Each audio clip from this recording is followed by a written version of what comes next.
இன்றைக்கி எம்இவியில் முட்டை கிரேவி செஞ்சுருக்கேங்க. இந்த முட்டை கிரேவி ரொம்ப சிம்பிளாகவும் ரொம்ப டேஸ்ட்டாகவும் இருக்கும். வாங்க கிச்சனுக்குள் போகலாம். நம்ம சேனலை சப்ஸ்கிரைப் பண்ணாதுங்க, சப்ஸ்கிரைப் பண்ணிக்கோங்க. பெல் பட்டனை ப்ரெஸ் பண்ணுங்கள். அப்போ தான் நம்ம போடுற சமையல் வீடியோ உங்களுக்கு வரும். சிம்மில் வச்சுக்கோ. ஒரு ஸ்பூன் எண்ணெய் ஊற்றிக்கணும்.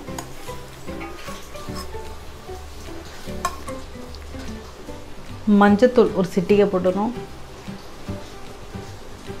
வெறும் மிளகாத்தூள் ஒரு ஸ்பூன் போட்டுக்கோங்க. 1/4 சிட்டிகை உப்பு போட்டுக்கோங்க. இதெல்லாம் போட்டு எண்ணெயில் விடு ஒரு பரட்டுங்க.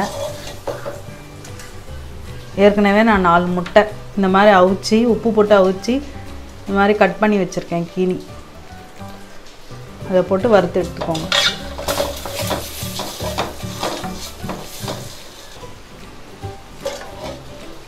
இப்போ ஒரு தட்டில் மாற்றிக்கோங்க. 2 ஸ்பூன் எண்ணெய் ஊற்றிக்கோங்க. எண்ணெய் காஞ்சிடுச்சுங்க. இப்போ நான் 2 வெங்காயம் நல்லா பொடியாக அரிஞ்சு வச்சுருக்கேன். அதை போட்டு நல்லா 5 நிமிஷம் வதக்கி எடுத்துக்கோங்க. இப்போது ஒரு சிட்டிகை மஞ்சத்தூள், 1 ஸ்பூன் வெறும் மிளகாத்தூள்,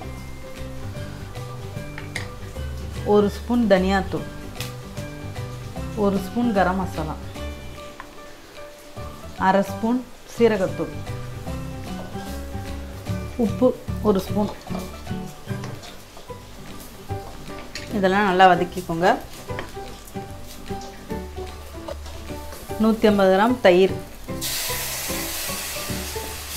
இதையும் போட்டு நல்லா மிக்ஸ் பண்ணிக்கோங்க. தண்ணி ஒரு 1/4 டம்ளர் ஊற்றிக்கோங்க. கொதிக்கிட்டோம் ஒரு 5 நிமிஷம். அப்படியே சிம்லேயே வச்சு கொதிக்கிட்டோம்.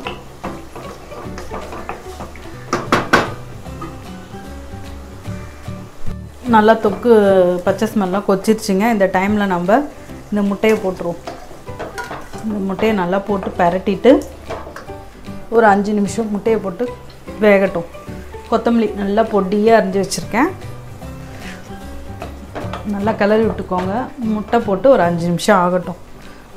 முட்டை கிரேவி நல்லா ரெடி ஆயிடுச்சுங்க. நல்லா ஸ்மெல் வருது வாசனையாக. முட்டை கிரேவி ரெடி.